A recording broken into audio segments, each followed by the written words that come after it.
En France, l'automne est en train de s'installer avec des températures qui commencent à chuter. Le moment sans doute de s'inquiéter de son chauffage au bois. Un poêle vétuste vous coûte non seulement beaucoup plus cher en énergie, mais il peut aussi être très polluant.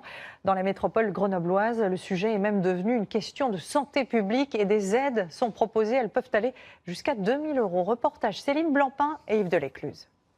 Elles sont responsables de 55% des émissions annuelles de particules fines à Grenoble. Jean-Pierre et Sylvie ont fait construire cette cheminée avec un serre en 1996. S'ils acceptent d'acheter un appareil moins polluant, le fait qu'il y ait un pied, ça donne un peu plus de jours. ils pourront bénéficier d'une nouvelle prime de 1 600 €.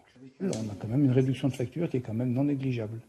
Donc évidemment, sur cet aspect purement financier, c'est forcément une très bonne chose. Ça nous conforte dans notre idée qu'on polluera moins.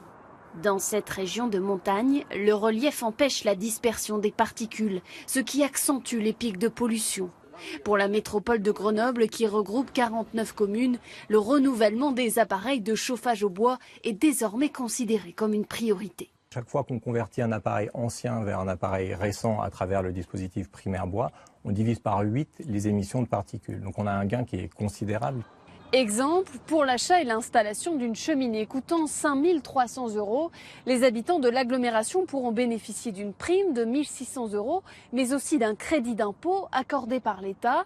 Coût total 2 930 €, soit 55% du prix initial.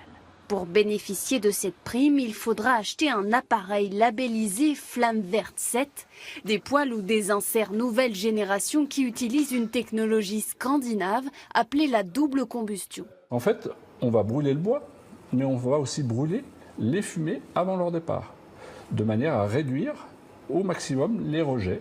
Pour limiter la pollution, les professionnels recommandent de ne jamais brûler de bois humide ou de résineux. Il est important aussi de faire ramoner sa cheminée par un professionnel au moins 2 fois par an.